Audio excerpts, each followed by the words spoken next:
Je m'appelle Gérald. J'ai 56 ans. Et jusqu'à ce jeudi après-midi d'octobre, je pensais connaître ma femme Lorraine mieux que quiconque au monde. Tout a commencé par une idée si innocente. Lorraine travaillait encore tard, enchaînant ses journées de 12 et 14 heures qui vont de pair avec le poste de PDG de Meridian Technologies. Je préparais le dîner pour une personne depuis trop de soirs, mangeant seul pendant qu'elle m'envoyait des textos sur les réunions du conseil d'administration et les urgences des clients. Ce matin-là, elle était partie précipitamment sans son café habituel, et j'ai pensé que lui apporter son latte préféré et un sandwich maison pourrait égayer sa journée. L'immeuble de bureau du centre-ville brillait sous le soleil d'automne alors que je me garais sur la place de stationnement des visiteurs. Je n'étais allé au bureau de Lorraine qu'une poignée de fois au fil des ans. Elle disait toujours qu'il était plus facile de séparer le travail et la maison, et je respectais cette limite. Peut-être que je respectais trop de limites. J'ai franchi les portes vitrées en portant le café et le sac en papier, me sentant étrangement nerveux. Le hall était tout en marbre et en chrome, le genre d'espace d'entreprise intimidant qui me rendait reconnaissant de mon cabinet comptable tranquille. Un agent de sécurité était assis derrière un bureau imposant, sa plaque nominative indiquant « William ». « Bonjour », ai-je dit en m'approchant avec ce que j'espérais être un sourire confiant. « Je suis ici pour voir Lorraine Hutchkin. Je suis son mari, Gérald. » William a levé les yeux de son écran d'ordinateur, son expression passant de la courtoisie professionnelle à quelque chose que je ne pouvais pas tout à fait déchiffrer. Il a légèrement incliné la tête, étudiant mon visage comme s'il essayait de résoudre une énigme. « Vous avez dit que vous êtes le mari de Madame Hutchkin ?» Sa voix portait une note de confusion qui m'a serré l'estomac. « Oui, c'est ça, Gérald Hutchkin. Je lui ai apporté son déjeuner. » J'ai brandi le sac, me sentant soudain ridicule. L'expression de William a complètement changé. Ses sourcils se sont haussés et puis il a fait quelque chose qui m'a glacé le sang. Il a ri, non pas un petit rire poli, mais un véritable rire perplexe qui a résonné dans le hall en marbre. « Monsieur, je suis désolé, mais je vois le mari de Madame Hutchkin tous les jours. Il vient de partir il y a environ 10 minutes. » William a fait un geste vers les ascenseurs avec une certitude désinvolte. « Le voilà qui revient. » Je me suis retourné, suivant son regard, et j'ai regardé un homme grand dans un costume anthracite coûteux traverser le hall d'un pas assuré. Il était plus jeune que moi, peut-être au milieu de la quarantaine, avec le genre de prestance confiante qui semblait posséder chaque pièce où il entrait. Ses cheveux foncés étaient parfaitement coiffés, ses chaussures polies jusqu'à un éclat miroir. Tout en lui criait le succès et l'autorité. L'homme a fait un signe de tête à William avec une aisance familière. « Après-midi, Bill. » Lorraine m'a demandé de prendre ses dossiers dans la voiture. « Pas de problème, monsieur Sterling. » Elle est dans son bureau. Frank Sterling. Je connaissais ce nom des histoires de travail de Lorraine. Son vice-président qui a rejoint l'entreprise il y a 3 ans, l'homme qu'elle mentionnait occasionnellement en passant. Toujours dans un contexte professionnel. Frank ceci, Frank cela, toujours des affaires. Mes mains se sentaient engourdies autour de la tasse de café. Le sac en papier a craqué alors que ma prise se resserrait involontairement. Tout en moi voulait parler, corriger cet énorme malentendu, mais ma voix m'avait complètement abandonné. William regardait maintenant entre Frank et moi, une confusion sincère plissant ses traits. « Je suis désolé, monsieur, mais êtes-vous sûr d'être le mari de Madame Hutchkin ? Parce que monsieur Sterling ici est marié avec elle. » Les mots m'ont frappé comme des coups. Marié avec elle. Au présent, pas, était marié, pas, prétend être marié, mais une simple déclaration de fait qui a brisé ma réalité. Frank s'est arrêté au milieu de sa foulée, son attention attirée par notre conversation. Quand ses yeux ont croisé les miens, j'ai vu quelque chose vaciller sur son visage. Pas de la culpabilité, pas de la surprise, mais de la reconnaissance. Il savait exactement qui j'étais. Y a-t-il un problème ici ? La voix de Frank était douce, contrôlée, la voix d'un homme habitué à gérer des situations difficiles. Quelque chose de froid et de calculateur m'a traversé l'esprit à ce moment-là. Chaque instinct me hurlait d'exploser, d'exiger des réponses, de créer la scène que cette situation méritait. Mais une sagesse plus profonde, née de 28 ans de lecture des gens et des situations dans ma pratique comptable, m'a dit de jouer le jeu. « Oh, vous devez être Frank », ai-je dit, forçant ma voix à rester stable. Lorraine vous a mentionné. Je suis Gérald, un ami de la famille. Le mensonge avait un goût amer, mais il m'a fait gagner du temps pour réfléchir. Je déposais juste des documents pour Lorraine. Les épaules de Franck se sont légèrement détendues, mais ses yeux sont restés vigilants. Ah, oui. Lorraine vous a mentionné aussi. L'avait-elle fait? Que avait-elle dit? Elle est en réunion la plupart de l'après-midi, mais je peux m'assurer qu'elle reçoive ce que vous avez apporté. J'ai tendu le café et le sandwich, mes mouvements mécaniques. Dites-lui juste que Gérald est passé. Bien sûr. Le sourire de Franck était parfaitement professionnel, parfaitement normal, comme si nous n'avions pas juste eu la conversation la plus surréaliste de ma vie. Je suis retourné à ma voiture dans un état second, mes jambes bougeant sans direction consciente. L'air d'octobre était vif contre ma peau, mais je l'ai à peine remarqué. Tout avait l'air identique à mon arrivée il y a 30 minutes, mais mon monde avait fondamentalement changé. Assis sur le siège du conducteur, je fixais l'immeuble de bureau à travers mon pare-brise. 28 ans de mariage. 28 ans à partager un lit, une maison, des rêves, des peurs, des blagues privées que personne d'autre ne comprenait. 28 ans à croire que je connaissais cette femme complètement. Mon téléphone a vibré avec un texto de Lorraine. Je rentre encore tard ce soir. Ne m'attends pas. Je t'aime. Je t'aime. Les mots qui m'avaient autrefois réconforté ressemblaient maintenant à un autre mensonge dans ce qui était apparemment un tissu de tromperie auquel j'avais été aveugle. Depuis combien de temps cela durait-il? Combien de fois Franck avait-il été présenté comme son mari pendant que j'étais assis à la maison à préparer le dîner pour une personne, croyant ces histoires de réunions tardives et de dîners d'affaires? J'ai démarré la voiture et j'ai conduit jusqu'à la maison à travers des rues familières qui semblaient soudain étrangères. Notre maison avait l'air la même. La maison coloniale en briques rouges que nous avions achetée lorsque Lorraine était devenue associée dans son cabinet précédent. Le jardin qu'elle avait insisté pour planter notre deuxième année là-bas. La boîte aux lettres avec nos deux noms imprimés en écriture soignée. Tout était exactement comme je l'avais laissé, sauf que maintenant je savais que tout était construit sur des mensonges. À l'intérieur, le silence semblait différent.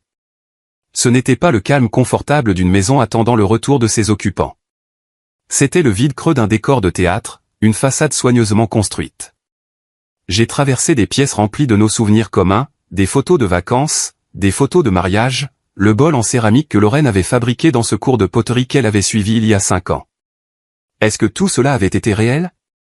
Je me suis fait une tasse de thé et je me suis assis à la table de la cuisine, fixant le vide. Mon esprit n'arrêtait pas de rejouer la scène au bureau, cherchant des indices que j'avais manqués, des explications qui pourraient donner un sens à ce dont j'avais été témoin. Mais il n'y avait qu'une seule explication qui convenait, et c'était une que je n'étais pas prêt à accepter. La porte d'entrée s'est ouverte à 21h30, comme d'innombrables fois auparavant. Les talons de Lorraine ont cliqué sur le parquet, son trousseau de clés a tinté alors qu'elle le posait sur la table du hall. Des sons normaux d'une soirée normale, sauf que plus rien n'était normal. Gérald, je suis rentré. Sa voix portait la chaleur fatiguée à laquelle je m'étais habitué au fil des ans. Elle est apparue dans l'embrasure de la cuisine, l'air d'une PDG accomplie dans son tailleur bleu marine, ses cheveux blonds toujours parfaitement coiffés malgré sa longue journée. Comment s'est passée ta journée, ai-je demandé, la question automatique. Elle a soupiré en desserrant sa veste. Épuisante. Des réunions successives tout l'après-midi. As-tu déjà mangé? J'ai hoché la tête, étudiant son visage à la recherche de tout signe de tromperie, de tout indice qu'elle savait pour ma visite à son bureau. Il n'y avait rien. Son expression était exactement ce qu'elle avait toujours été, fatiguée, distraite, mais sincèrement heureuse de me voir. Je t'ai apporté du café aujourd'hui, ai-je dit prudemment. À ton bureau. Lorraine s'est arrêtée au milieu de son geste pour prendre un verre. Pendant une fraction de seconde, quelque chose a changé dans son expression. Puis elle a souri. Tu as fait ça? Je n'ai pas eu de café. Je l'ai donné à Franck pour qu'il te le passe.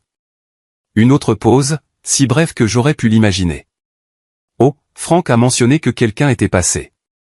J'avais des réunions successives tout l'après-midi, alors je l'ai probablement manqué. Elle s'est dirigée vers le réfrigérateur, le dos tourné. C'était gentil de ta part de penser à moi. Je l'ai regardé se verser un verre de vin, notant que ses mains restaient parfaitement stables. Soit elle disait la vérité, soit elle était la menteuse la plus accomplie que j'ai jamais rencontrée. Après 28 ans de mariage, j'étais terrifié de découvrir laquelle c'était. Le reste de la soirée s'est déroulé dans une pantomime surréaliste de normalité. Nous avons regardé les informations ensemble, discuté de nos projets pour le week-end, suivi la même routine du coucher que nous suivions depuis des décennies. Mais en dessous de tout cela, une terrible nouvelle conscience pulsait comme un second battement de cœur. Alors que Lorraine dormait à côté de moi, sa respiration profonde et paisible, je fixais le plafond et je me demandais avec combien d'autres mensonges j'avais vécu. Combien de fois était-elle rentrée après avoir passé la journée à être la femme de Franck, pour se glisser de nouveau sans effort dans le rôle de la mienne? Depuis combien de temps partageais-je ma vie avec quelqu'un qui en vivait une complètement différente quand je n'étais pas là? L'homme des chiffres en moi a commencé à calculer. 3 ans depuis que Franck a rejoint l'entreprise. Combien de nuits tardives? Combien de voyages d'affaires? Combien de fois avait-elle mentionné son nom en passant, me conditionnant à accepter sa présence dans sa vie professionnelle alors qu'il habitait en réalité quelque chose de bien plus personnel? Mais les questions qui me hantaient le plus n'étaient pas sur les délais ou les preuves. Elles étaient plus simples et infiniment plus dévastatrices. Qui était la femme qui dormait à côté de moi? Et avec qui avais-je été marié toutes ces années? Le lendemain matin est arrivé avec une normalité cruelle. Lorraine m'a embrassé sur la joue avant de partir au travail, le même rapide baiser qu'elle me donnait depuis des années. Elle portait son parfum préféré, celui que je lui avais acheté pour Noël il y a 2 ans. Tout en elle était familier, réconfortant, exactement comme cela avait toujours été, sauf que maintenant je savais que j'embrassais une étrangère. J'ai appelé mon bureau et j'ai dit à mon assistante que je travaillerais de la maison. Pour la première fois en 15 ans de pratique, je ne pouvais pas supporter l'idée de discuter de déclarations de revenus et de rapports trimestriels. Au lieu de cela, je me suis assis à ma table de cuisine avec une tasse de café qui a refroidi pendant que je fixais la tasse de café de Lorraine dans l'évier. Elle l'avait utilisée ce matin-là, comme toujours. Avait-elle pensé à Franck en buvant dedans? À midi, je me suis retrouvé à faire quelque chose que je n'avais jamais fait auparavant, fouiller dans les affaires de Lorraine. Non pas frénétiquement, non pas désespérément, mais avec la précision méthodique qui m'avait fait réussir en comptabilité. J'ai commencé par les endroits évidents, son bureau à domicile, le bureau où elle travaillait parfois le soir. Les tiroirs n'ont rien révélé de suspect. Des papiers de travail, du papier à en-tête de l'entreprise, des cartes de visite de clients que je reconnaissais de ces histoires. Tout était exactement ce qu'il devrait être pour une PDG qui ramenait occasionnellement du travail à la maison. Mais ensuite, j'ai trouvé quelque chose qui m'a serré l'estomac. Un reçu de restaurant de chez Laurent, le restaurant français du centre-ville où nous avions célébré notre anniversaire 3 années de suite, daté d'il y a 6 semaines, pour 2 personnes. 68,50 $. Je me souvenais clairement de cette nuit-là, car Lorraine m'avait dit qu'elle dînait avec une cliente potentielle, une cliente de Portland qui était en ville pour une seule soirée. J'ai fixé le reçu, mes mains tremblant légèrement. L'horodatage indiquait 20h15. Nous nous étions parlé au téléphone cette nuit-là vers 21h30. Elle avait l'air détendue, heureuse, décrivant sa réunion client exigeante mais productive. J'avais été fier d'elle d'avoir décroché ce qu'elle décrivait comme un contrat important. Mais ce n'était pas un reçu de dîner d'affaires. Pas de frais d'alcool qui accompagnerait un divertissement de client. Pas d'entrée ou de dessert que Lorraine commanderait pour impressionner un client potentiel. Juste 2 plats principaux et une bouteille de vin. Le genre de dîner intime que je pensais réservé à nous. Mon téléphone a sonné, me tirant de mes pensées. Le nom de Lorraine est apparu sur l'écran. « Salut, chérie », ai-je répondu, surpris de la normalité de ma voix. « Salut, je voulais juste prendre de tes nouvelles. Tu avais l'air un peu bizarre ce matin. » Sa voix portait une inquiétude sincère, le genre d'attention bienveillante qui m'avait fait tomber amoureux d'elle il y a 29 ans. « Juste fatigué, ai-je dit. Je n'ai pas bien dormi. Peut-être que tu devrais prendre une vraie pause aujourd'hui. Tu as travaillé si dur ces derniers temps. » L'ironie de sa suggestion ne m'a pas échappé. Pendant que je travaillais dur dans mon petit cabinet, elle avait apparemment travaillé dur à maintenir 2 vies distinctes. En fait, je pensais à ce dîner que tu as eu avec la cliente de Portland. Celui d'il y a environ 6 semaines. Comment ça s'est terminé? Une pause, si brève que la plupart des gens ne la remarqueraient pas. Mais après 28 ans de mariage, je connaissais les schémas de parole de Lorraine. Elle calculait. Oh, ça. Ça ne s'est pas passé comme nous l'espérions. Elle a décidé de faire affaire avec un cabinet local. Sa voix est restée stable, désinvolte. Pourquoi demandes-tu ça? Juste curieux. Tu semblais excité à ce sujet à l'époque. Eh bien, on en gagne, on en perd. Je pouvais l'entendre taper à l'arrière-plan. Elle répondait probablement à des emails en me parlant, multitâche comme elle le faisait toujours. Je devrais retourner à la préparation de cette réunion du conseil. À ce soir. À ce soir. Après qu'elle ait raccroché, je suis resté assis, fixant le reçu. Soit elle mentait à propos de la réunion client, soit elle mentait à propos du dîner. Quoi qu'il en soit, elle mentait. J'ai passé le reste de l'après-midi comme un détective dans ma propre vie, examinant des choses familières avec des yeux nouveaux. Les relevés de cartes de crédit que j'avais toujours regardés nonchalamment, faisant confiance à Lorraine pour gérer nos finances puisqu'elle gagnait 3 fois ce que je gagnais. Maintenant, je les étudiais ligne par ligne. Des frais de déjeuner les jours où elle me disait qu'elle apportait son repas pour économiser de l'argent.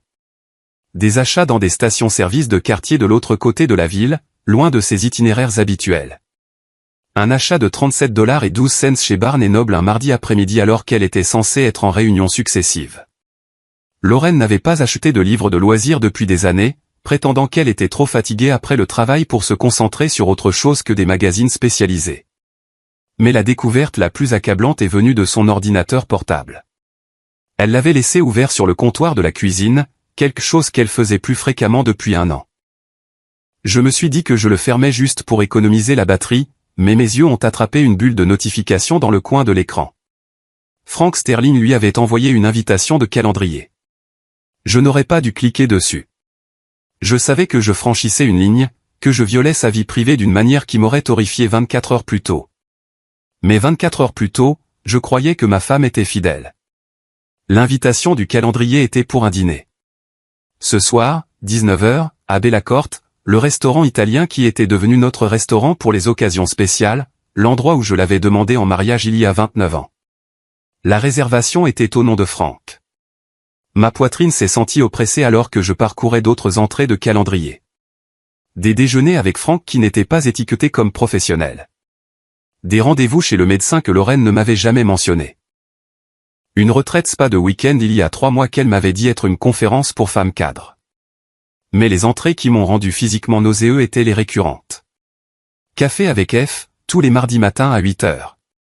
Des plans de dîner un jeudi sur 2. Une planification de week-end marquée pour ce samedi à venir, alors que Lorraine m'avait dit qu'elle devait travailler. Je regardais une vie parallèle, méticuleusement programmée et soigneusement cachée. Frank n'était pas seulement son collègue de travail ou même son amant. D'après ses entrées de calendrier, il était sa relation principale. J'étais la note de bas de page, l'obligation, l'inconvénient contourné. La porte du garage a grondé en s'ouvrant à 18 h 15. Lorraine était rentrée tôt, inhabituelle pour un jeudi.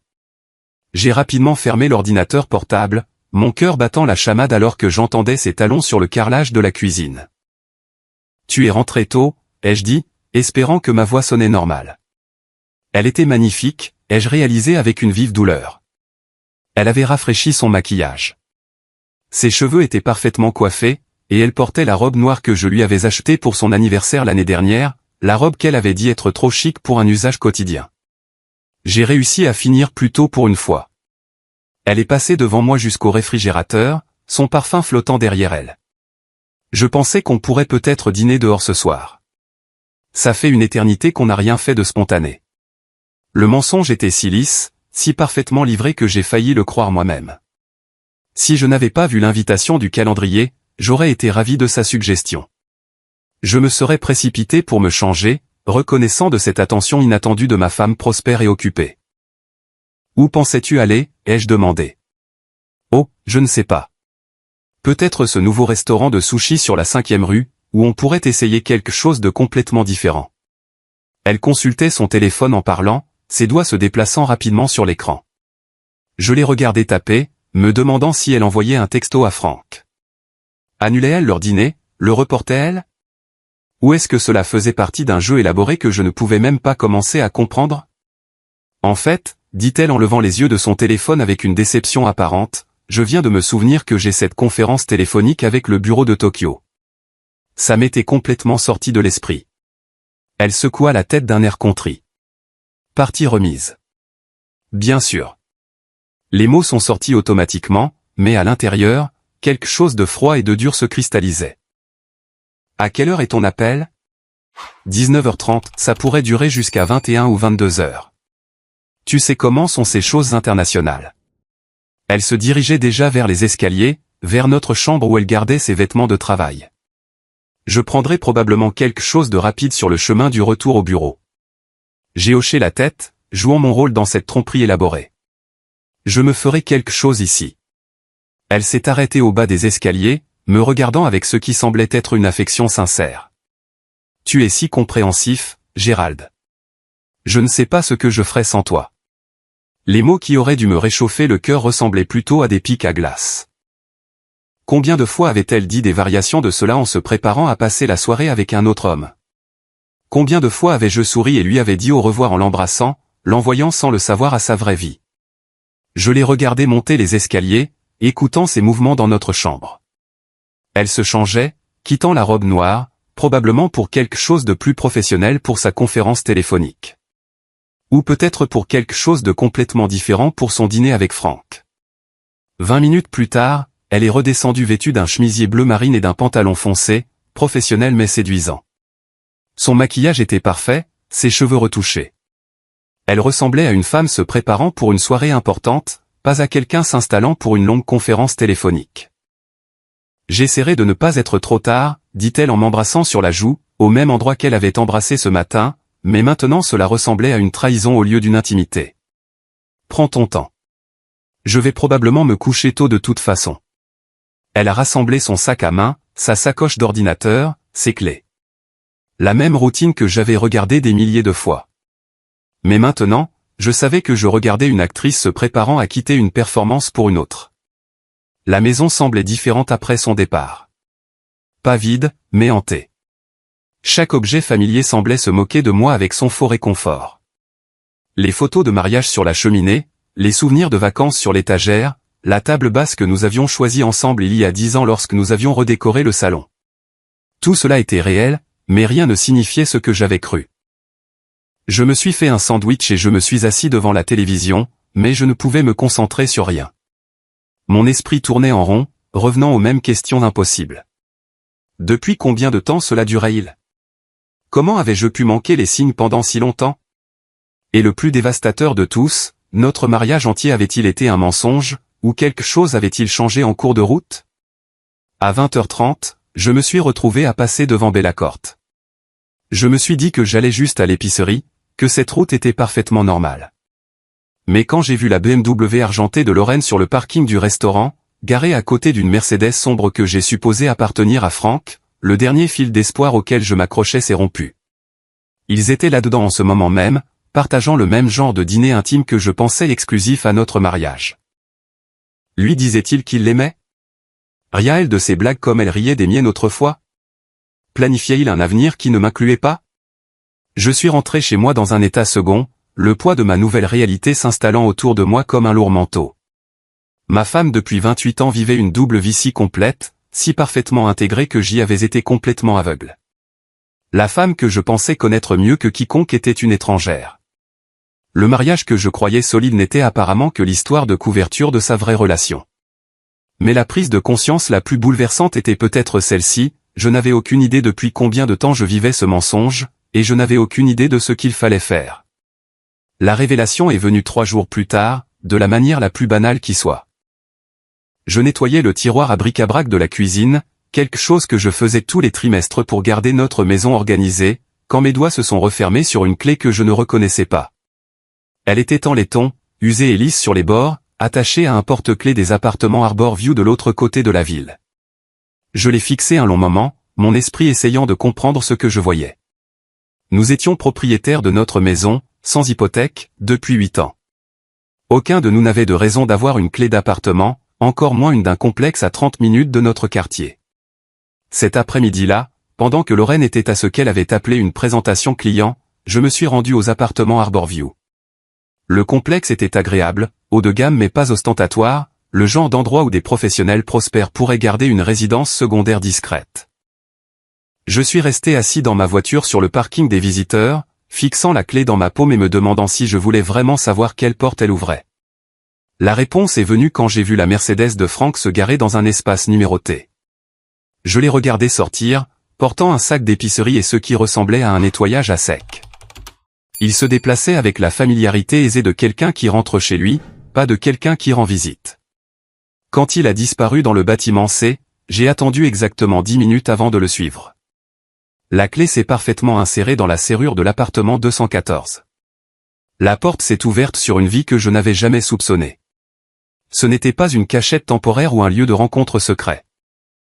C'était une maison entièrement meublée et habitée, avec des photos sur la cheminée, des livres sur les étagères et les coussins préférés de Lorraine disposés sur un canapé que je n'avais jamais vu auparavant. Mais ce sont les photos qui m'ont complètement anéanti. Lorraine et Franck à ce qui ressemblait à une fête de Noël d'entreprise, son bras autour de sa taille d'une manière possessive et intime. Les deux sur une plage que je ne reconnaissais pas, tous deux bronzés et détendus. Lorraine portant une robe d'été que je n'avais jamais vue. Franck lui embrassant la joue pendant qu'elle riait. Sa main gauche visible et notamment dépourvue de l'alliance qu'elle portait à la maison. J'ai traversé l'appartement comme un fantôme, cataloguant les preuves d'une relation qui était clairement bien plus qu'une liaison. C'était une seconde vie, complète et établie. Dans la chambre, les vêtements de Lorraine étaient suspendus à côté de ceux de Franck dans un placard partagé. Son parfum était sur la commode à côté de son eau de Cologne. La salle de bain contenait 2 brosses à dents, sa solution pour lentilles de contact, la crème pour le visage coûteuse qu'elle prétendait être trop chère à racheter quand elle en avait manqué il y a 6 mois. Sur le comptoir de la cuisine, j'ai trouvé la preuve la plus dévastatrice de toutes. Un dossier intitulé « Plan futur » de l'écriture de Lorraine. À l'intérieur se trouvaient des annonces immobilières au nom de Franck, des brochures de vacances pour des voyages qu'elle ne m'avait jamais mentionnés, et un plan d'affaires pour l'expansion de Meridian Technologies avec Franck comme PDG et Lorraine comme présidente. Mais au bas du dossier se trouvait quelque chose qui m'a fait trembler les mains. Un résumé de consultation de Morrison & Associates, cabinet d'avocats spécialisé en droit de la famille. Le papier a en tête été familier car Morrison & Associates était le cabinet qui avait géré nos mises à jour de testament il y a 5 ans. Selon le résumé, Lorraine les avait rencontrés 2 fois au cours des 4 derniers mois pour discuter des stratégies de divorce optimales pour les personnes à patrimoine élevé. Le document décrivait son approche avec des détails cliniques. Elle prévoyait de demander le divorce, invoquant des différends irréconciliables et un abandon émotionnel. La stratégie consistait à établir un schéma de ma prétendue indisponibilité émotionnelle, étayé par ce que l'avocat appelait des preuves d'incompatibilité de style de vie. Selon ce plan, ma préférence pour les soirées tranquilles à la maison serait présentée comme de l'isolement social. Ma satisfaction de mon petit cabinet comptable deviendrait un manque d'ambition. Mon contentement de notre mode de vie modeste serait recadré comme une incapacité à soutenir sa croissance professionnelle. Mais la partie la plus glaçante était le calendrier. Lorraine planifiait ce divorce depuis au moins 2 ans, documentant soigneusement les cas de ce qu'elle appelait mon comportement renfermé. Elle avait créé un récit de notre mariage qui me dépeignait comme un mari inadéquat qui était progressivement devenu émotionnellement indisponible. La femme avec qui j'avais vécu, que j'avais aimée, en qui j'avais eu confiance, avait systématiquement monté un dossier contre moi alors que je restais complètement inconscient. Je me suis assis sur leur canapé, entouré des preuves de leur vie commune, et j'ai essayé de comprendre l'ampleur de la tromperie. Ce n'était pas seulement une liaison qui avait mal tourné. C'était un remplacement calculé d'une vie par une autre. Franck n'avait pas seulement volé ma femme. Il avait systématiquement assumé mon rôle pendant que j'étais progressivement effacé de l'histoire. Mon téléphone a vibré avec un texto de Lorraine. Je rentre tard ce soir. Ne m'attends pas. Je t'aime. Je t'aime. Les mêmes mots qu'elle m'avait probablement envoyés de cet appartement même, peut-être pendant que Franck cuisinait le dîner dans leur cuisine ou pendant qu'ils planifiaient leurs prochaines vacances ensemble. Combien de fois m'avait-elle envoyé des messages d'amour tout en menant activement une vie complètement différente? J'ai tout photographié avec mon téléphone, mon esprit de comptable créant automatiquement la documentation dont j'aurais besoin plus tard, les photos, les documents juridiques, les preuves de leur résidence commune. Mais pendant que je travaillais, un calme étrange s'est installé en moi. Pendant 3 jours, j'avais été tourmenté par l'incertitude, par le fossé entre ce que je savais et ce que je soupçonnais. Maintenant, j'avais des réponses.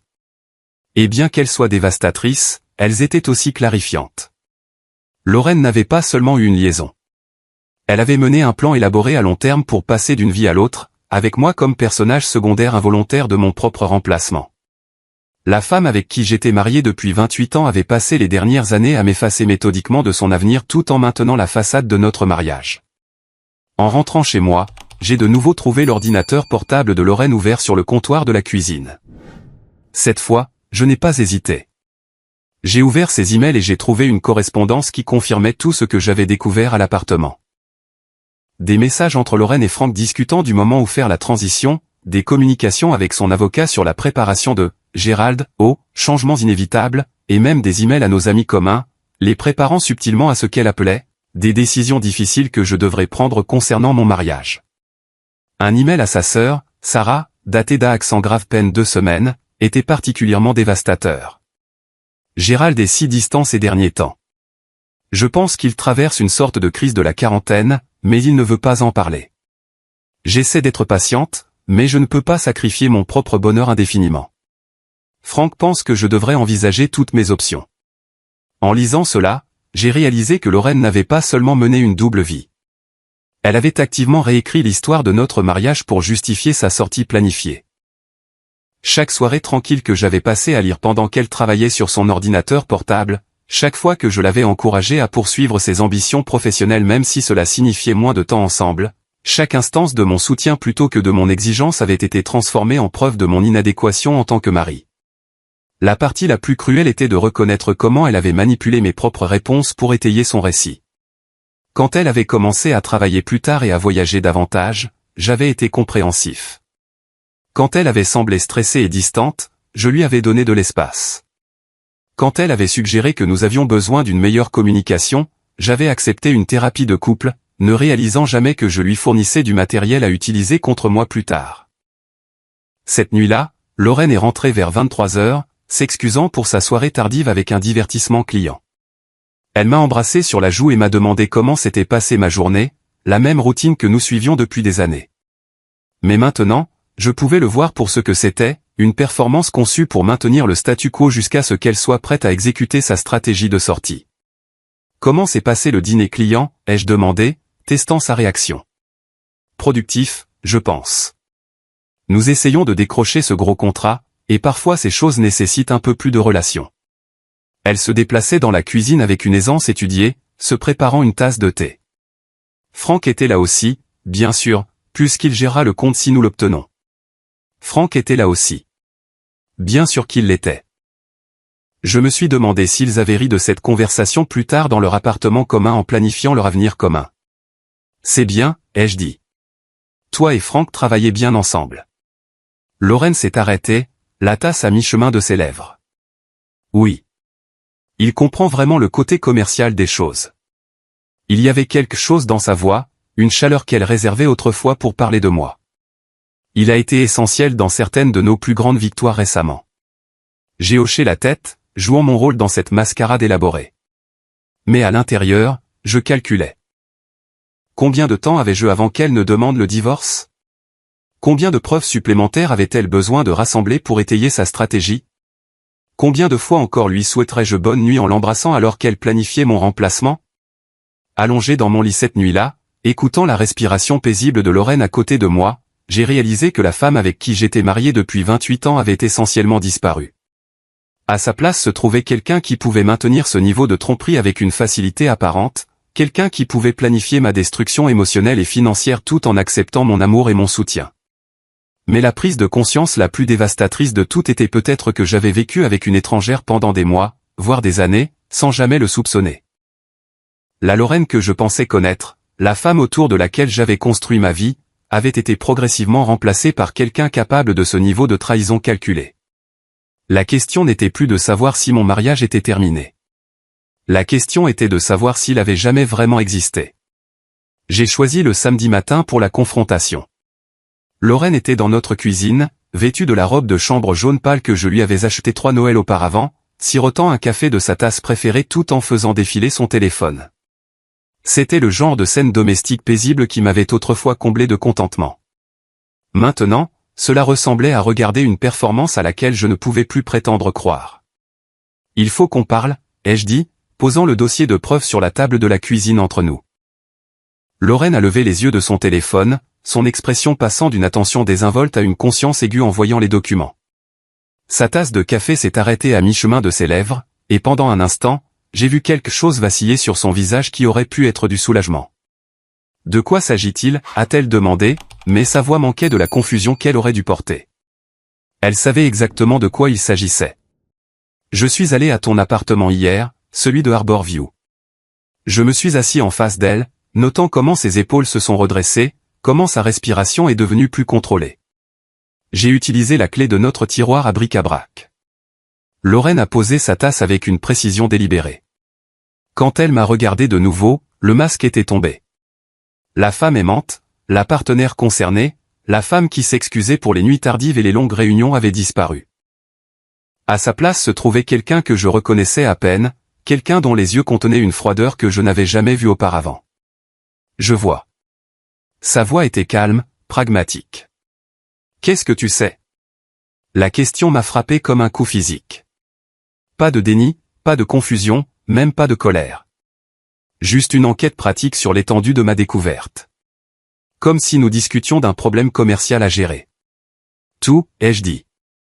L'appartement, Franck, la planification du divorce, la stratégie juridique, tout.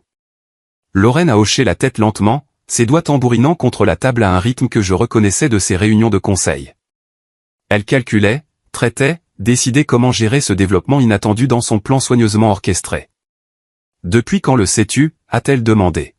« Depuis jeudi, quand j'ai visité ton bureau et que l'agent de sécurité m'a dit qu'il voyait ton mari tous les jours. » Je me suis penché en avant, étudiant son visage à la recherche de tout signe de la femme que je pensais avoir épousée.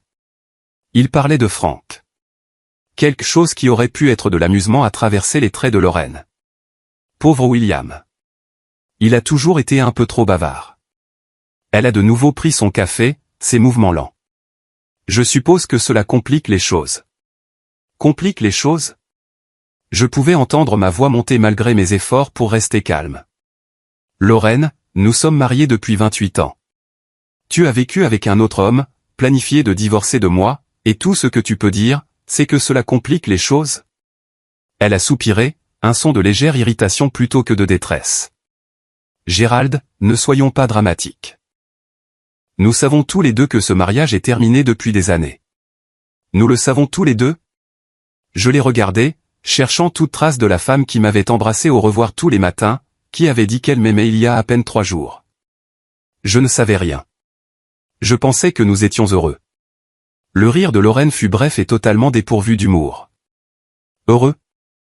Gérald, quand avons-nous eu une vraie conversation pour la dernière fois ? Quand as-tu montré un intérêt pour ma carrière, mes objectifs, autre chose que ton petit cabinet comptable et tes soirées tranquilles à la maison ?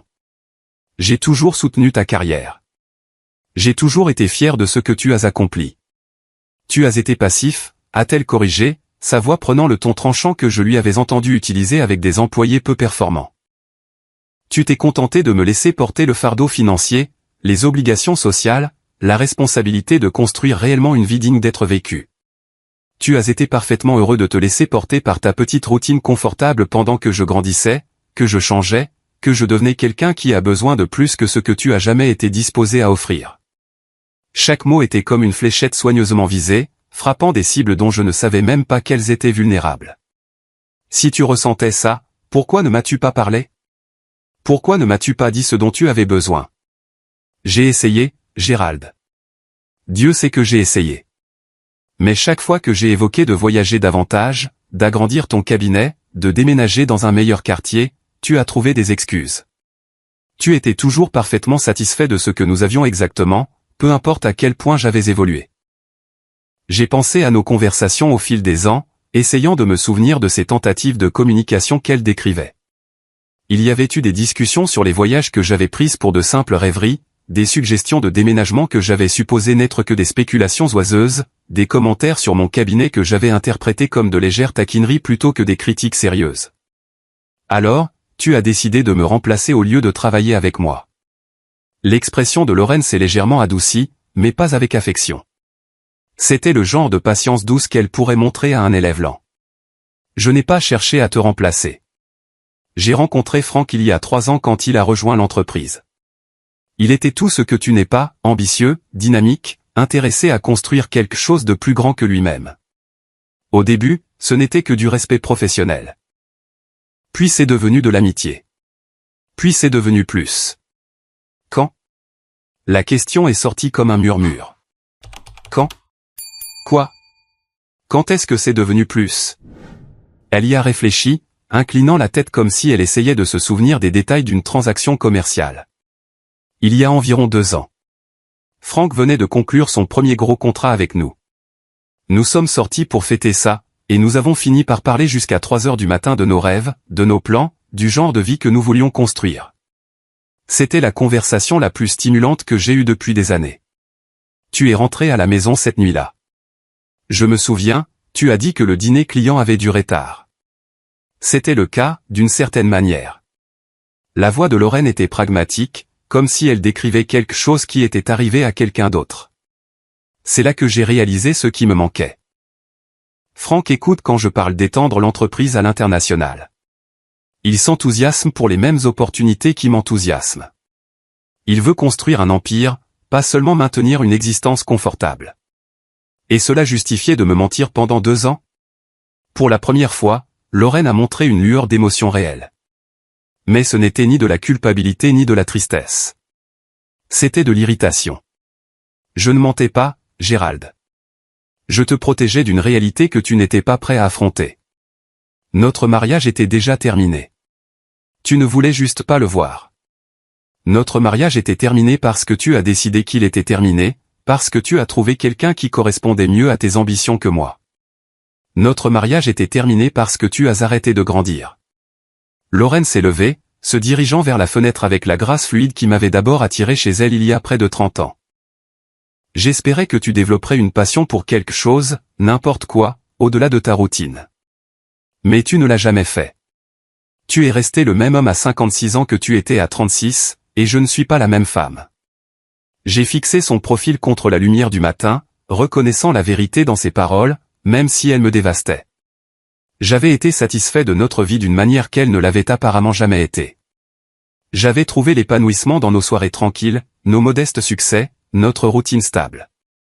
Pendant qu'elle rêvait de plus grandes choses, j'étais reconnaissant de ce que nous avions.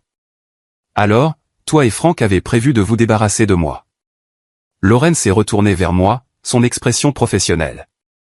Nous avons planifié notre avenir. Le divorce a toujours été nécessaire, mais nous voulions le gérer d'une manière qui serait la moins perturbatrice pour toutes les personnes impliquées. Le moins perturbateur? J'ai sorti le résumé de la consultation juridique. Tu as monté un dossier contre moi depuis des mois. Abandon émotionnel, incompatibilité de style de vie. Tu as documenté tout ce que je fais pour l'utiliser contre moi plus tard. Elle a eu la grâce d'avoir l'air légèrement mal à l'aise. L'avis juridique était de nous protéger tous les deux. Le divorce peut devenir moche si les gens ne sont pas préparés. Nous protéger tous les deux? Lorraine, tu as systématiquement détruit ma réputation auprès de nos amis, me faisant passer pour un mari inadéquat qui t'a poussé à chercher le bonheur ailleurs. J'ai été honnête sur l'état de notre mariage, a-t-elle dit sur la défensive. Si cela te met mal à l'aise, tu devrais peut-être te demander pourquoi. La logique circulaire était étourdissante. Elle avait été infidèle, trompeuse et manipulatrice. Mais d'une manière ou d'une autre, c'était moi qu'on demandait d'examiner mon comportement. C'était un niveau de manipulation psychologique qui me laissait désarçonner, remettant en question mes propres perceptions. L'aimes-tu, ai-je demandé, me surprenant moi-même avec cette question. L'expression de Lorraine s'est adoucie pour la première fois de notre conversation, mais pas d'une manière qui m'offrait un quelconque réconfort. Oui. J'aime Franck d'une manière que je ne t'ai jamais aimé. Il me met au défi, m'inspire, me donne envie d'être meilleur que je ne le suis. Avec lui, j'ai l'impression de vivre au lieu de simplement exister. Et avec moi. Elle m'a regardé un long moment, son regard ni cruel ni gentil, juste honnête. Avec toi, je me sentais en sécurité, à l'aise, sans défi. Pendant longtemps, j'ai pensé que c'était suffisant. Mais ça ne l'est pas, Gérald. Je veux plus que la sécurité. Je suis resté assis en silence, absorbant le poids de ses paroles. 28 ans de mariage, et ce qu'elle avait le plus apprécié chez moi, c'était ma capacité à fournir sécurité émotionnelle et réconfort. Ce que j'avais vu comme de l'amour et un partenariat, elle l'avait vécu comme une stagnation et une limitation. Que se passe-t-il maintenant? ai-je demandé. Lorraine s'est rassise, sa posture se détendant alors que nous passions à des questions pratiques. Maintenant, nous gérons cela comme des adultes. J'allais demander le divorce le mois prochain de toute façon. Cela ne fait qu'accélérer le calendrier. Le mois prochain? Franck et moi voulons nous marier d'ici Noël. Nous avons prévu une petite cérémonie, juste la famille immédiate. Elle a fait une pause, reconnaissant peut-être comment cela sonnait. J'espérais que nous pourrions rendre cette transition aussi douce que possible pour tout le monde. Tout le monde sauf moi. Gérald, tu iras bien. Tu as ton cabinet, tes routines, tes simples plaisirs. Tu seras probablement plus heureux sans la pression d'essayer de suivre quelqu'un comme moi. La condescendance dans sa voix était à couper le souffle. Même au milieu de la révélation de sa trahison complète, elle se positionnait comme celle qui me faisait une faveur en partant, comme si mon contentement de notre vie avait été un fardeau qu'elle avait généreusement porté toutes ces années. Je te faisais confiance, ai-je dit doucement. Je sais que tu le faisais. Et je suis désolé que ça se termine ainsi. Mais Gérald, nous méritons tous les deux d'être avec quelqu'un qui nous comprend vraiment. Tu mérites quelqu'un qui apprécie tes forces tranquilles, et je mérite quelqu'un qui partage mes ambitions. Elle réécrivait tout notre mariage comme une mésentente mutuelle plutôt qu'une trahison, transformant son infidélité en une sorte de faveur pour nous deux. C'était magistral à sa manière, cette capacité à recadrer une tromperie dévastatrice en une prise de conscience éclairée. Quand veux-tu que je déménage? Ai-je demandé. Lorraine a eu l'air surprise. Tu n'es pas obligé de déménager immédiatement.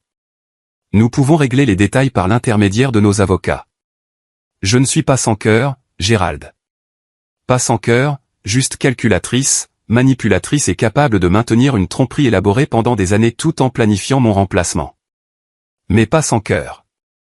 Je me suis levé, me sentant plus vieux que mes 56 ans. Je contacterai un avocat lundi. Gérald, a-t-elle appelé alors que j'atteignais l'embrasure de la cuisine. Quand je me suis retourné, elle ressemblait presque à la femme que je pensais avoir épousée. Presque. Je suis vraiment désolé que ça se soit passé ainsi.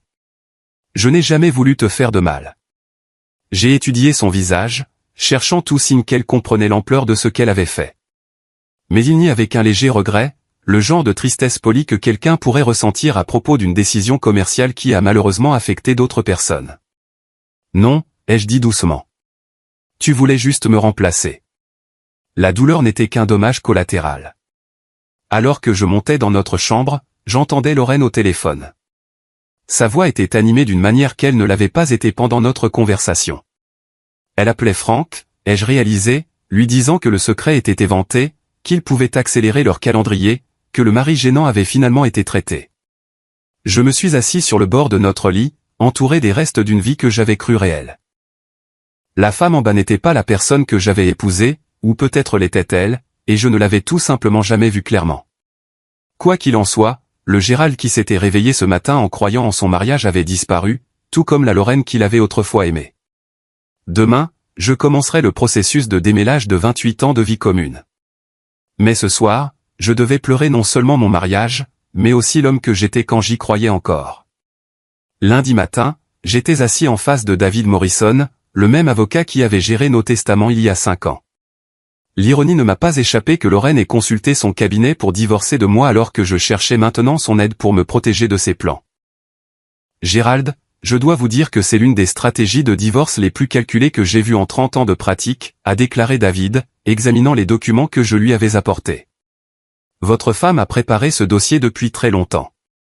J'ai hoché la tête, le regardant parcourir les photographies de l'appartement, les copies des notes de consultation juridique et les impressions des preuves soigneusement documentées de Lorraine contre moi. Quelles sont mes options? David s'est penché en arrière dans son fauteuil en cuir, son expression pensive. Eh bien, la bonne nouvelle, c'est que sa stratégie dépend de votre impréparation et de votre ignorance. Le fait que vous ayez découvert cela avant qu'elle ne dépose sa demande change tout. Il a tapoté le résumé de la consultation. Elle prévoyait de vous dépeindre comme étant émotionnellement indisponible et financièrement irresponsable, mais nous pouvons contrer ce récit. Comment? Avec des faits. Vous avez été le conjoint stable et solidaire pendant 28 ans. Vous n'avez jamais été infidèle. Vous avez soutenu son avancement de carrière et vous avez géré vos finances communes de manière responsable. David a souri d'un air sombre. Plus important encore, vous avez des preuves de sa tromperie systématique et de son adultère. Cela compte, même dans un état sans faute. Au cours des 2 heures suivantes, David m'a expliqué la réalité de ma situation. Bien que le Texas soit en effet un état de communauté de biens, l'adultère et la tromperie de Lorraine pourraient avoir un impact sur la division des biens. Plus important encore, ces plans documentés pour manipuler la procédure de divorce pourraient sérieusement saper sa crédibilité auprès d'un juge. Il y a autre chose, ai-je dit en sortant un dossier que j'avais préparé pendant le week-end. J'ai fait une analyse financière. David a haussé un sourcil alors que j'étalais des feuilles de calcul et des relevés bancaires sur son bureau. C'est là que mon expérience en comptabilité est devenue inestimable. Pendant que Lorraine était occupée à documenter mes prétendues défaillances émotionnelles, j'avais discrètement suivi notre réalité financière. Lorraine gagne 200 000 $ par an en tant que PDG, ai-je expliqué. Mais nos dépenses communes ont dépassé son salaire d'environ 60 000 $ au cours des 3 dernières années. J'ai subventionné son style de vie sans m'en rendre compte. David a étudié les chiffres, son expression devenant de plus en plus intéressée. Comment? Mon cabinet génère environ 120 000 $ par an. J'ai mis 80 000 $ sur notre compte joint, ne gardant que 40 000 $ pour mes dépenses professionnelles et mes besoins personnels. Je pensais être généreux, lui permettant d'économiser une plus grande partie de son salaire pour notre avenir. J'ai montré une série de retraits de notre compte d'épargne. Mais elle a puisé dans nos économies communes pour entretenir l'appartement avec Franck. La révélation était dans les détails. Pendant que je vivais modestement et que je contribuais la majeure partie de mes revenus à nos dépenses communes, Lorraine avait utilisé nos ressources communes pour financer sa vie séparée. Le loyer de l'appartement, les dîners, les week-ends que je n'avais jamais pris, les cadeaux qu'elle avait offerts à Franck, tout cela avait été payé avec l'argent que j'avais gagné et contribué à ce que je croyais être notre avenir commun. C'est de la fraude, a dit sèchement David. Elle a utilisé des biens matrimoniaux pour financer une relation adultère tout en prévoyant de divorcer de vous. Cela aura un impact significatif sur la façon dont un juge considérera la division des biens. Mais je n'avais pas fini. Pendant le week-end, j'avais fait quelque chose qui semblait étranger à ma nature naturellement confiante. J'avais enquêté sur les transactions commerciales de ma propre femme. Ce que j'avais trouvé m'avait encore plus choqué que sa trahison personnelle. Il y a plus, ai-je dit en sortant un autre jeu de documents. Lorraine a positionné Franck pour qu'il assume plus de responsabilités chez Meridian Technologies. Mais selon les documents d'entreprise que j'ai trouvés, elle l'a fait d'une manière qui viole son devoir fiduciaire envers le conseil d'administration de l'entreprise. Les yeux de David se sont aiguisés. Expliquez. Franck a été embauché comme vice-président du développement commercial il y a 3 ans, mais Lorraine lui a systématiquement transféré des responsabilités qui devraient nécessiter l'approbation du conseil. Elle l'a essentiellement préparé à la remplacer en tant que PDG tout en se positionnant comme présidente. Mais elle n'a jamais présenté officiellement cette réorganisation au conseil.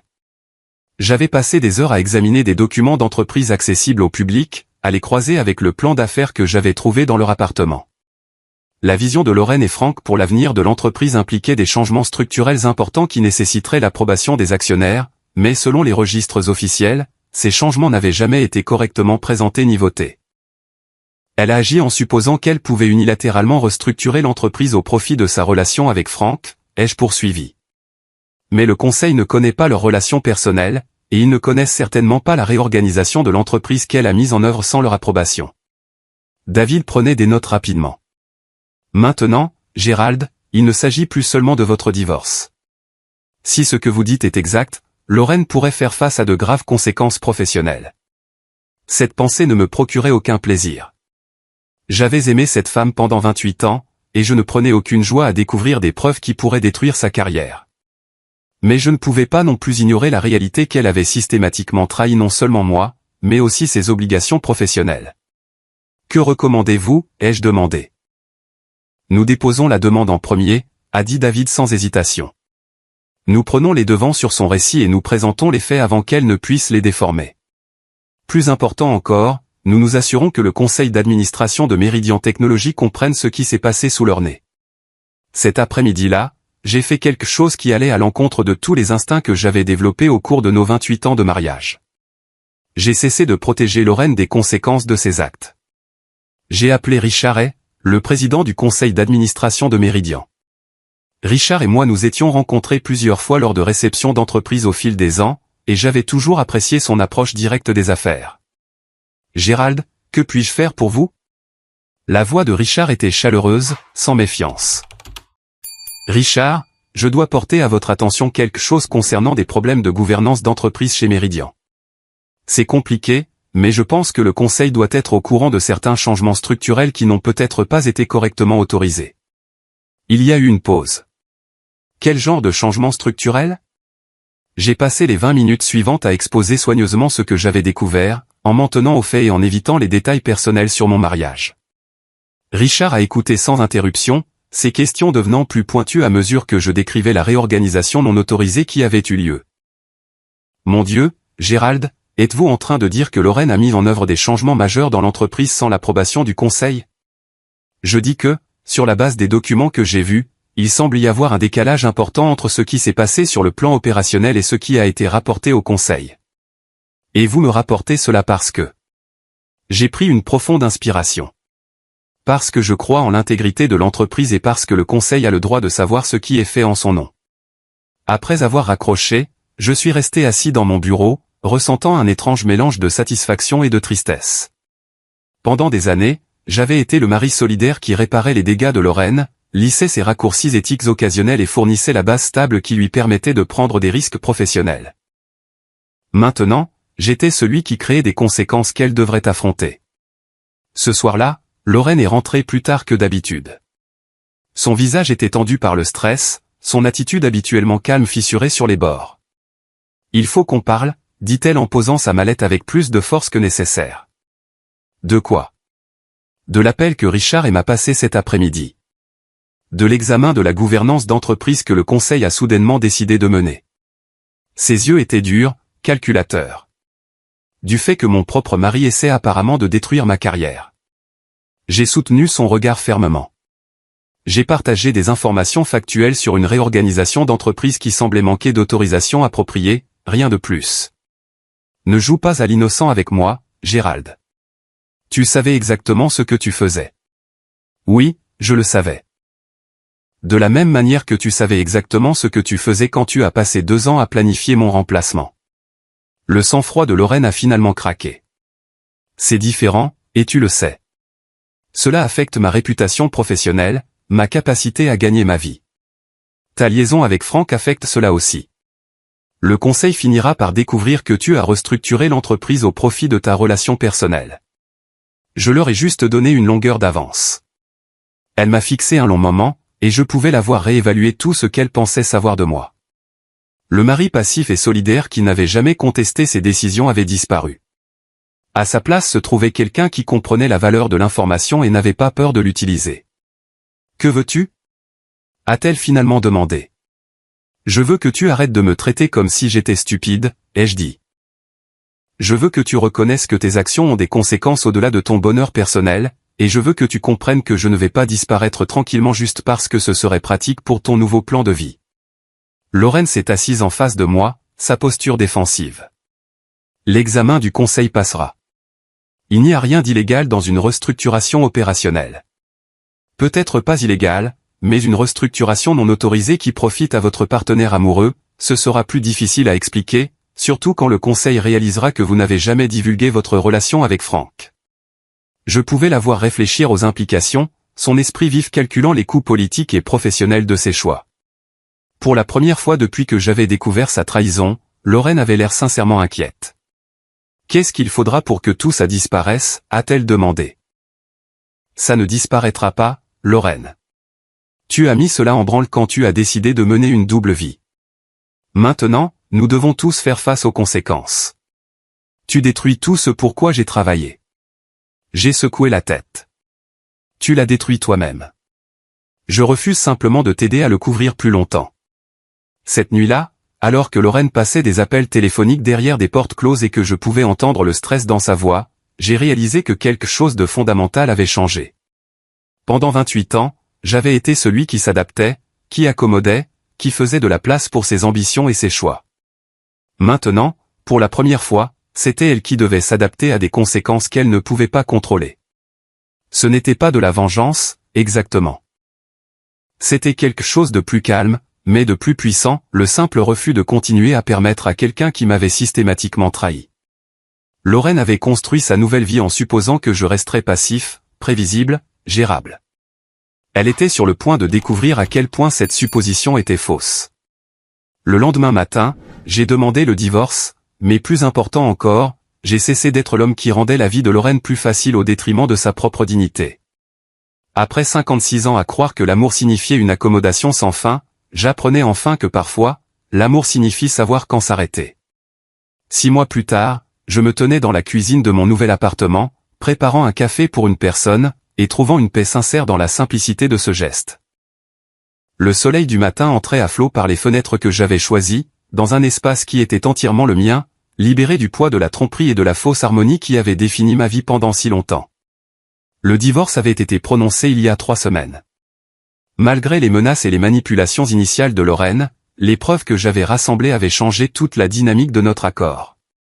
Face à la preuve documentée de son adultère, de sa tromperie financière et de sa mauvaise conduite professionnelle, son avocat lui avait conseillé d'accepter une division des biens plus équitable que celle qu'elle avait initialement prévue.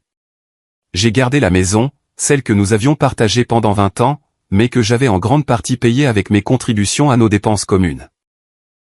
Lorraine a gardé ses comptes de retraite et la moitié de nos économies, moins le montant qu'elle avait dépensé pour entretenir sa vie secrète avec Franck.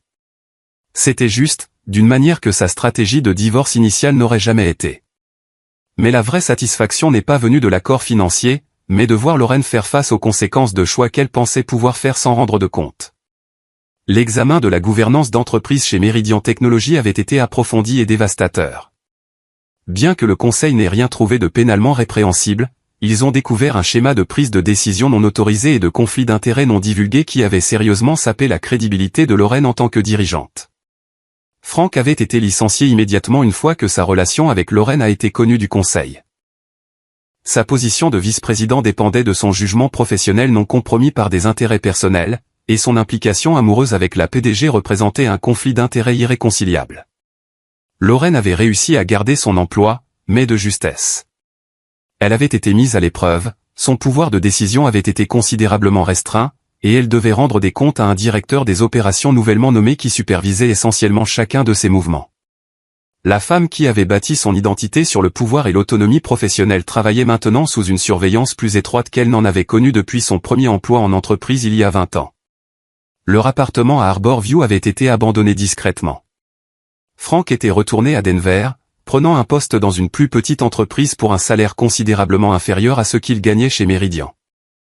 Lorraine avait emménagé dans un modeste appartement d'une chambre plus près de son bureau, une dégradation significative par rapport au luxe auquel elle s'était habituée. J'ai appris ces développements non pas par contact direct, mais par le petit réseau d'amis communs et de connaissances professionnelles qui colportent inévitablement les nouvelles dans une ville comme la nôtre. Certaines de ces personnes m'avaient contacté après le divorce, exprimant leur surprise face aux circonstances, et dans quelques cas, s'excusant d'avoir cru le récit soigneusement construit de Lorraine sur le déclin de notre mariage. Je n'en avais aucune idée, m'avait dit Sarah Martinez, une ancienne collègue de Lorraine, lorsque nous nous étions croisés à l'épicerie. Elle a fait croire que vous vous étiez éloignés progressivement, que c'était mutuel. Personne ne savait pour Franck. Ces conversations avaient été valorisantes d'une manière que je n'avais pas prévue. Pendant des mois, j'avais remis en question mes propres perceptions, me demandant si j'avais vraiment été un mari aussi inadéquat que Lorraine l'avait prétendu. Apprendre que même ses amis professionnels les plus proches avaient été trompés m'a aidé à comprendre que sa capacité de manipulation s'étendait bien au-delà de notre mariage. Mais le changement le plus profond n'était pas dans la situation de Lorraine ou dans la validation que j'avais reçue des autres. C'était dans ma propre relation avec moi-même. Pour la première fois depuis des décennies, je vivais sans le courant sous-jacent constant de l'insatisfaction de quelqu'un d'autre. Je n'avais pas réalisé à quel point j'avais dépensé d'énergie à essayer d'anticiper les besoins de Lorraine, de m'accommoder de ses humeurs et de compenser ce qui manquait dans notre relation et que j'avais apparemment été trop obtus pour comprendre. Mon appartement était plus petit que notre maison, mais il semblait spacieux d'une manière qui n'avait rien à voir avec la superficie. Je pouvais lire le soir sans m'inquiéter que mon contentement des plaisirs simples soit d'une manière ou d'une autre décevant pour quelqu'un qui avait besoin de plus de stimulation. Je pouvais cuisiner les repas que je voulais vraiment manger au lieu d'essayer d'impressionner quelqu'un qui envoyait probablement des textos à son vrai partenaire tout en étant assise en face de moi. J'avais même commencé à sortir avec quelqu'un, quelque chose que je pensais impossible à 56 ans après 28 ans de mariage. Margaret était une veuve que j'avais rencontrée par l'intermédiaire de mon église, une femme douce qui appréciait les conversations sur les livres et les dîners tranquilles sans avoir besoin qu'ils soient des productions. Elle trouvait mon contentement des plaisirs simples charmants plutôt que limitants, et son affection simple était une révélation après des années à essayer de gagner l'amour de quelqu'un qui le retirait systématiquement. La partie la plus étrange a été de réaliser à quel point j'étais plus heureux sans le mariage que je pensais me battre pour sauver. Lorraine avait eu raison sur une chose, nous étions devenus incompatibles. Mais pas de la manière qu'elle avait décrite. Elle était devenue quelqu'un qui pouvait maintenir des tromperies élaborées tout en acceptant l'amour de quelqu'un qu'elle trahissait activement. J'étais resté quelqu'un qui croyait en l'honnêteté, la loyauté et la possibilité de résoudre les problèmes ensemble. Sa version de la croissance avait nécessité de rejeter les valeurs qui avaient construit notre mariage. Ma version de la croissance consistait à apprendre à protéger ces valeurs des personnes qui les exploiteraient. Un soir de fin de printemps, j'étais assis sur le petit balcon de mon appartement, lisant et profitant du coucher de soleil, lorsque mon téléphone a sonné. Le nom de Lorraine est apparu sur l'écran, la première fois qu'elle appelait depuis la finalisation de notre divorce. J'ai failli ne pas répondre. Nous n'avions plus rien à nous dire, pas d'obligation commune qui nécessitait une communication. Mais la curiosité l'a emporté. « Allô, Lorraine. » Gérald. Sa voix semblait fatiguée, plus vieille en quelque sorte. « J'espère que je ne te dérange pas. » « Que puis-je faire pour toi ?» Il y a eu une longue pause. Je voulais m'excuser pour la façon dont tout s'est passé, pour la façon dont j'ai géré les choses. J'ai attendu, ne disant rien. Je sais que tu ne veux probablement pas entendre ça, mais j'ai eu beaucoup de temps pour réfléchir à ce que j'ai fait, au choix que j'ai fait. Une autre pause. Tu ne méritais pas ce que je t'ai fait subir. Non, en effet. Je me suis convaincu que notre mariage était déjà terminé, que j'étais juste honnête avec la réalité. Mais la vérité, c'est que je l'ai terminé bien avant de me l'avouer. Je l'ai terminé quand j'ai décidé que tu n'étais plus assez, au lieu d'essayer de travailler avec toi pour construire quelque chose de mieux. Je me suis retrouvé sincèrement curieux de cette conversation. Qu'est-ce qui a provoqué cette réflexion ? Lorraine a laissé échapper un son qui aurait pu être un rire, mais sans humour. Perdre tout ce que je pensais vouloir. Franck et moi avons duré exactement 6 semaines après son déménagement à Denver. Il s'avère que notre grande histoire d'amour était plus une question d'excitation du secret et de frisson de planifier une nouvelle vie que de vouloir réellement vivre ensemble au quotidien. Je suis désolé de l'apprendre. Vraiment ? Elle semblait sincèrement curieuse. J'ai réfléchi honnêtement à la question. Oui. Je suis désolé que tu aies jeté 28 ans pour quelque chose qui n'était pas réel. Je suis désolé que tu aies blessé tant de gens à la poursuite de quelque chose qui n'existait pas. Je suis désolé que tu aies découvert trop tard que ce que nous avions avait en fait de la valeur. Penses-tu parfois à ce qui aurait pu se passer si je t'avais juste parlé ? Si j'avais été honnête sur mon sentiment d'agitation au lieu de créer toute cette tromperie élaborée ? Parfois, ai-je admis. Mais Lorraine, le problème n'était pas que tu te sentais agité ou que tu voulais plus de la vie. Le problème, c'est que tu as choisi la tromperie et la trahison au lieu d'une communication honnête. Tu as choisi de me remplacer au lieu de travailler avec moi. Je le sais maintenant. Vraiment ? Parce que même dans ces excuses, tu te concentres sur le résultat qui n'a pas fonctionné pour toi, pas sur les dommages que tu as causés en cours de route. Tu es désolé que ta stratégie ait échoué, pas désolé que ta stratégie ait impliqué de mentir systématiquement à quelqu'un qui t'aimait. Le silence s'est étiré entre nous. Tu as raison, a-t-elle finalement dit. Même maintenant, je ramène encore tout à moi. Oui, c'est ce que tu fais. J'espère que tu es heureux, Gérald. J'espère que tu as trouvé quelqu'un qui apprécie ce que j'étais trop égoïste pour valoriser. Je l'ai trouvé.